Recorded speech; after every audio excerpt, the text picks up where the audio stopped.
atau yang biasa dikenal dengan Minangkabau adalah provinsi dengan sejuta kekayaan di dalamnya. Di samping beragam kuliner dengan cita rasa yang mendunia, Minangkabau juga memiliki kilauan kain songket dan kisah yang tertulis pada setiap sungkitannya. Kain songket Minangkabau adalah salah satu warisan dan kebudayaan asli dari tanah Minangkabau. Setiap sungkitan ragam hias songket Minangkabau terinspirasi dari semesta yang dilihat oleh para penenunnya. Saya Wilda Situngkir, dan inilah Kilau Kisah Songket Minangkabau.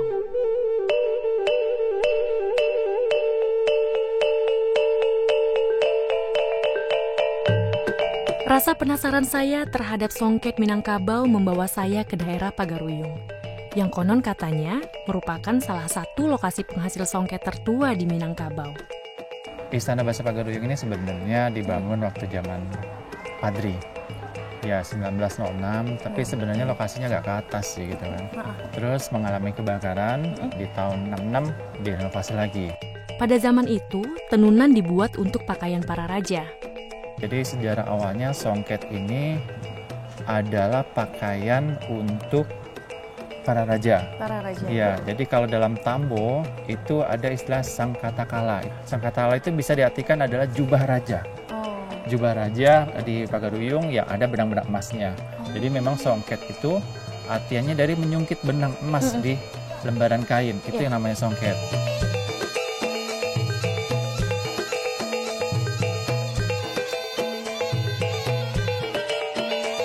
Kain songket itu sebenarnya sebuah mahakarya yang ada di Indonesia. Jadi tidak hanya ada di Sumatera Barat khususnya, tapi hampir di setiap wilayah, baik Kalimantan, Sulawesi, Papua. Bahkan saya punya koleksi sendiri dari NTB, Lombok.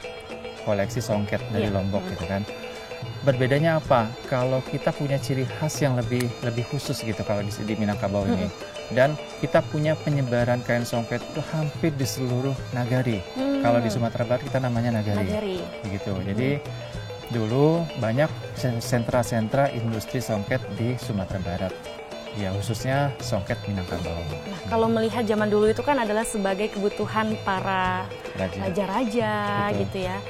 Terus juga untuk kebutuhan adat istiadat mungkin. Nah kalau sampai saat ini kita lihat kebutuhan utama si kain songket ini dilibatkan untuk siapa saja sih? Iya, memang karena songket ini adalah suatu pakaian yang cukup dibilang mewah ya gitu kan. Karena nggak semua orang memilikinya, tapi semua keluarga menginginkannya gitu.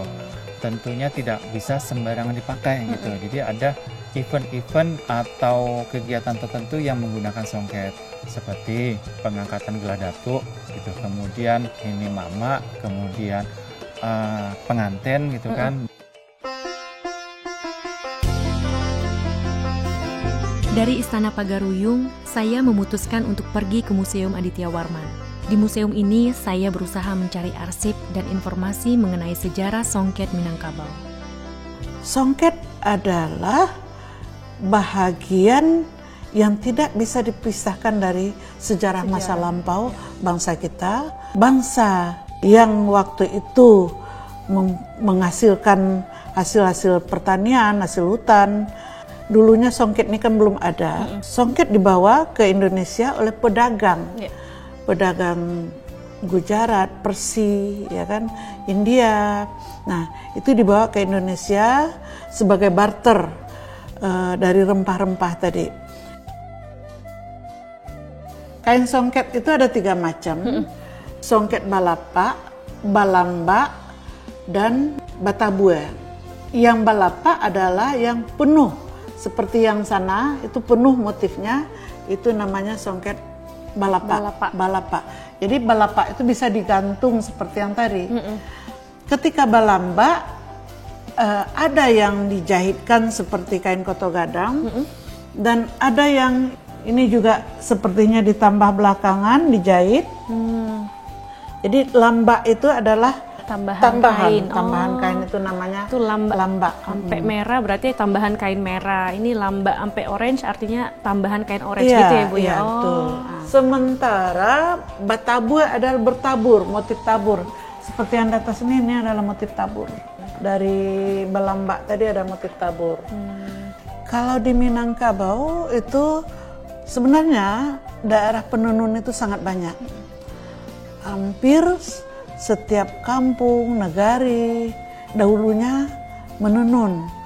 Namun ketika terjadi krisis ekonomi menjadi berubah. Daerah-daerah yang dulu sebagai daerah penenun menjadi hilang. Tidak ada lagi bahan baku yang bisa mereka buat. Kemudian juga harga pasar yang kelewat tinggi. Sehingga yang masih bertahan hanya silungkang dan pandai sike. Kemegahan dari cerita yang diutarakan secara turun-temurun mengantarkan saya ke Pandai Sike. Kalau pandai, dia nama desa sini kan Pandai Sike. Pandai itu artinya pandai, pintar. Sike itu artinya sisir. Jadi orang di sini perempuan pandai menenun. Nah Bu Erna, untuk cara pembuatan kain songket itu sendiri ini kan udah ada alatnya nih Bu ya? Itu seperti apa sih Bu caranya? Nah gini ya. Nah, ini namanya palapah. Ini palapah. Palapah nih fungsinya untuk membuat motif. Nah, jadi kita hitung motifnya. Nah, dia ada yang naik 2 ke atas, ada yang 3. Ini namanya disungkit ya Bu ya? Iya, dihitung motifnya gitu, menghitung motifnya. 3. Ada berapa benang ini Bu? Kalau benang, kalau untuk selendang nih jumlah benangnya adalah 660 lembar benang. 600? Iya, 660 lembar benang. Menggunakan benang apa Bu? Kita memang ini katun, ini sutra, ini benang emas. Oh, benang emas. Kalau benang emas sampai sekarang masih impor dari India dan Jepang. Gitu. Oh gitu ya Bu ya? Iya. Tapi untuk katun sama sutranya kita masih ada dari di Sumatera. Indonesia. Masih dari Sumatera ya. Bu, ada berapa macam sih Bu alat-alat yang digunakan selain alat sungkitnya ini? Iya, ini namanya semuanya namanya panta. Panta. Nah, jadi ini namanya salapah kete, ini salapah gadang, ini namanya karo. Ini karo. Karo ini fungsinya untuk pembagi benang. Jadi benang tadi kan jumlahnya 660 lembar benang, 330 ke atas, 330 ke bawah. Nah, jadi yang di kaki ini untuk atas bawah. Atas bawah pembagi benang. Ini yang dikatakan pandai sike. Sike itu sisir. Sisirnya. Jadi fungsinya untuk merapatkan benang. Oh. Untuk memadatkan benang seperti sisir kutu. Oh iya. Iya. Ini namanya apa nih? Kalau di tukang jahit skoci. Skoci. Iya. Kalau di sini namanya apa nih? Turak. Turak. Iya. Nah, jadi ini tadi saya kasihkan lidi. Lidi itu gunanya untuk patron, untuk pola.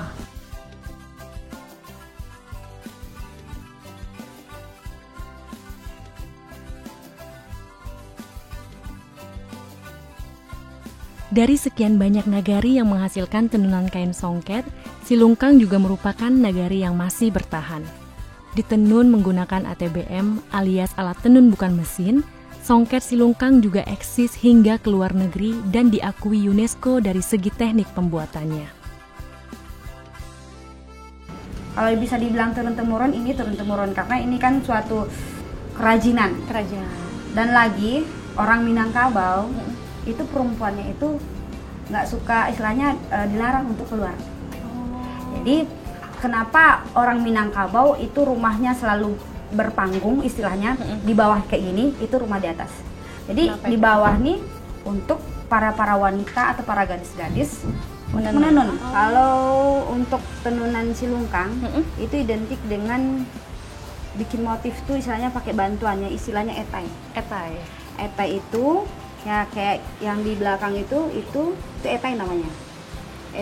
Yang ini? Nah itu etai. Oh. Jadi etai itu untuk membantu dalam proses pembuatan motif. Itu bedanya dengan tenun pandai sike. Ciri khas dari tenunan Silungkang itu etai itu. Orang pandai sike nggak punya.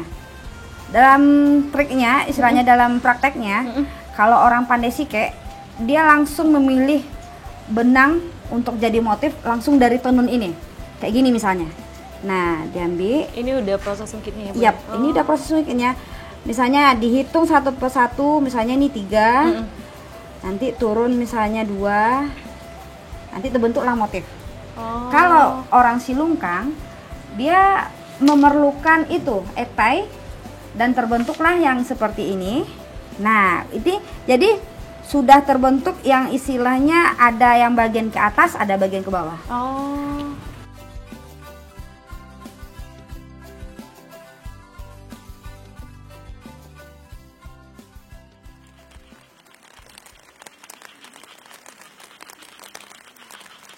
Perjalanan saya bermuara di studio Bu Nanda dan Pak Iswandi, sepasang seniman berhati tulus yang berusaha untuk merevitalisasi motif-motif kuno songket Minangkabau agar terus bisa diwariskan ke generasi-generasi selanjutnya. Seperti konsep kami di studio Minangkabau ya, kita kan sekarang revitalisasi, menggali lagi motif-motif lama, ya, menghidupkan dan membuat kembali motif-motif tersebut di zaman kekiniannya. Yaitu kami memang tujuannya adalah untuk menghidupkan kembali itu, menghidupkan kembali bukan saja itu persoalan motif, tapi persoalan tradisi bertenunnya juga. Seperti ini, kita bangun studio ini. Ini bukan daerah yang terkenal di Sumatera Barat ini sebagai sentra bukan sentra songket sebetulnya di sini. Ketika orang bicara songket Minangkabau itu kan yang ada itu kan Pandai Sike atau Silungkang misalnya kan cuma 2 sentra itu. Tapi ternyata hasil kajian kita setiap nagari, setiap desa dulu itu sentra. Kalau kita bandingkan songket-songket lama dengan songket sekarang itu ya jauh. Mungkin orang-orang dulu tuh lebih kreatif dari kita sekarang itu. Mungkin tuntutannya juga mungkin ini ya, karena dulu memang orang membuat songket itu, menenun itu untuk kebutuhan ininya, bisa jadi kebutuhan religi, kebutuhan adat gitu kan ya. Jadi misalnya ketika anaknya umur 15 tahun dan diprediksi dia mau nikah umur 17 tahun, umur 2 tahun sebelum itu dia udah mulai menyiapkan itu. Jadi bagi orang lama songket itu pewarisan. Sebetulnya konsep dari estetika Minangkabau itu ada namanya alam takambang jadi guru. Alam takambang. Jadi semesta itu alam takambang jadi guru. Semua yang ada di alam itu memang bisa dijadikan guru. Alam yang menurut orang Minang itu bukan sekedar alam fisik, tapi alam pikiran juga. Alam pikiran juga. Iya. Imajinasi, kreativitas, gitu ya Pak ya. Iya, makanya semua yang ada di alam itu punya filosofi, punya maknanya sendiri. Iya. Hampir setiap daerah di Minangkabau atau Sumatera Barat itu, setiap desa memiliki karakter songketnya masing-masing. Dan itu sangat-sangat berbeda. Dan tidak hanya itu, ternyata songket itu juga tidak hanya secara estetik indah, tapi juga di dalamnya itu syarat dengan nilai-nilai filosofis. Bahkan satu garis saja punya makna. Orang Minangkabau itu tidak punya aksara. Jadi kami menuliskan setiap aturan-aturan adat, norma-norma, falsafah itu dalam bentuk petatah petitih atau bahasa lisan dan bahasa rupa. Bahasa rupa itu dalam bentuk ukiran dan songket. Jadi sehelai songket itu sebenarnya sama seperti manuskrip, seperti kitab, seperti membaca sebuah kitab. Oh, memang nggak sembarangan, tidak sembarang caplok dan letakkan di situ aja motifnya. Ya, Bu, ya? Iya. Misalnya ada satu motif yang sangat kuat itu, pertama motif pucuk rebung. Motif pucuk rebung itu adalah motif yang melambangkan kepemimpinan. Orang Minang itu menetapkan sebuah aturan dan mengambil dinamika kehidupan di alam yang bisa merepresentasikan nilai itu. Jadi rebung atau bambu, bambu itu bambu mudanya namanya rebung ya. Rebung itu ketika dia muda enak dimakan. Ketika dia tua enak dijadikan untuk dinding, untuk bangunan. Jadi masih kecil terpakai, berguna, sudah tua pun tetap berguna. Nah, jadi itulah sosok laki-laki yang diharapkan di Minangkabau. Nah, sejauh ini motif apa aja Bu yang sudah Ibu revitalisasi dan bentuknya itu seperti apa sih Bu? Oh, kita belum banyak bikin karena ada banyak sekali vocabulary songket di Minangkabau ini. Jadi yang baru kita coba revitalisasi itu dari daerah Koto Gadang, daerah Batu Sangkar, Payakumbuh, kemudian juga Tanjung Sengayang dan terakhir Muaro Labuh. Itu yang menarik, itu yang dari Muaro Labuh. Ketika kita coba cari kain aslinya di toko-toko antik, saya tidak bisa menemukan kain yang masih utuh. Hampir sudah hancur semua. Karena kain yang termuda itu usianya 200 tahunan.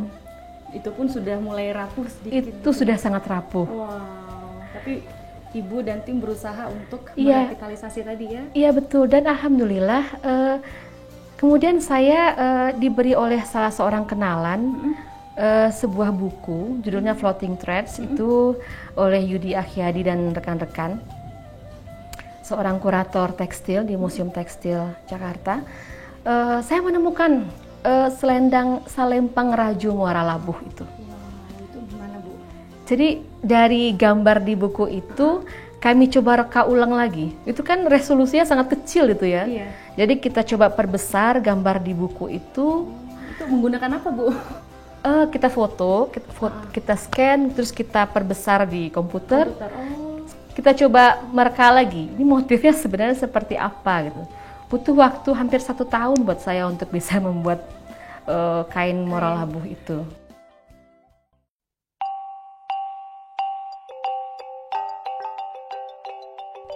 Kain adalah sebuah material yang sangat akrab dengan kita.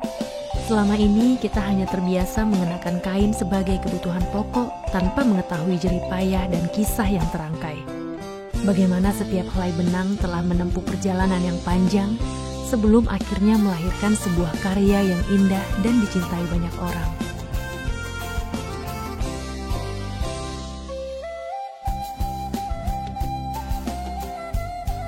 Songket Minangkabau merupakan amanah yang dititipkan dari bahu ke bahu untuk menghiasi sendi-sendi kehidupan masyarakat Minangkabau.